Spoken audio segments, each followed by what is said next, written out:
¿Por qué China casi pierde ante Japón en la Segunda Guerra Mundial? Hola. Es hora de que hablemos de un tema extremadamente interesante, ya que cuando se habla de la Segunda Guerra Mundial, siempre se toca del nazismo o de los aliados, pero no se toca mucho este tema. Y es que hay que ser realistas, China estuvo a punto de perder la guerra, ya que los japoneses los tenían en la cuerda. Pero primero haremos una antesala de la Segunda Guerra Mundial. Entre los años 1894 al año 1895, se dio la Primera Guerra Sino-Japonesa, donde ambas naciones se disputaron Corea. Esa guerra fue corta, duró casi 7 meses. Pero los resultados fueron interesantes. Por ejemplo, la China imperial sufrió una humillante derrota ante los japoneses, donde perdió territorio, entre ellos Taiwán, y Japón quedó ante Occidente como una potencia militar en ascenso. Por lo que digamos que de ahí nacieron rencores.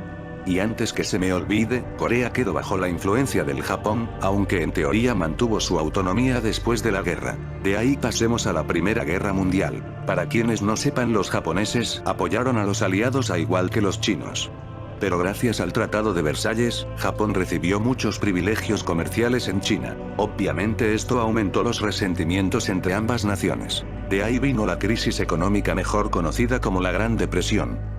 Y es obvio que afectó mucho a Japón, por lo que en 1932, ellos decidieron poner en Manchuria, un estado títere mejor conocido como Manchukuo. Ese gobierno, aparte de ser una forma de humillar a China, serviría como suministro de alimentos y de mejorar el comercio japonés. Y también para prepararse para una guerra con Occidente y que pronto vendría. Ahora hablemos cómo estalló la Segunda Guerra Sino-Japonesa. Pues comenzó cuando los japoneses estaban haciendo maniobras militares cerca de Pekín, de ahí se perdió un soldado japonés, y el ejército japonés acusó al ejército chino de tener a ese soldado.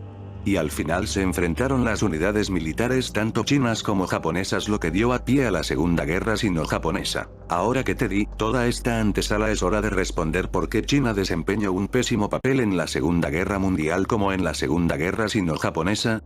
Primero, China venía de una guerra civil entre los republicanos y los comunistas donde estaban extremadamente debilitados. Segundo, de lo anterior, los líderes comunistas al parecer no eran buenos haciendo estrategias militares, sin mencionar que no sabían cómo recuperar las zonas ocupadas y cómo expulsar al ejército extranjero. Tercero, Japón en ese momento era una potencia militar al mismo nivel que Alemania o Estados Unidos, mientras que China estaban bastante atrasados, por lo que, como es obvio, la superioridad militar fue decisiva. Por ejemplo, en aviación los japoneses le llevaban años luz a los chinos, y que no decir en armamentos. Aunque debo decirles, que la verdad, ambas naciones parecían no tener ni idea de lo que hacían. Es cierto que Japón le llevaba ventaja y superioridad militar y que eso le permitió ganar unas batallas y poner en las cuerdas a China, pero ellos esperaban que al final China se rindiera, ya que una victoria militar era imposible, ya que Japón se encontraba preparándose para la Segunda Guerra Mundial, mientras que la estrategia de los chinos era hacer que la guerra durara lo más que pudiesen hasta que los japoneses se enfrentaran a los soviéticos, y al tener una guerra de dos frentes Japón perdería. En fin, esa guerra si continuaba más probable que China la hubiera perdido, pero los chinos tuvieron suerte que Japón atacara a la base naval Pearl Harbor. De ahí, los chinos obtuvieron un nuevo aliado contra los japoneses, los estadounidenses. De ahí poco a poco comenzaron a recuperar terreno. Pero esta invasión-guerra terminó cuando Japón se rindió oficialmente cuando sufrieron los ataques atómicos. Aunque la retirada total del ejército japonesa de China ocurrió después de un año. Estas fueron una de las peores guerras del Pacífico. China perdió casi 21 millones de personas, en su mayoría población civil. Bueno, estas serían las razones de por qué China casi pierde ante Japón. Bueno, ¿y tú qué opinas?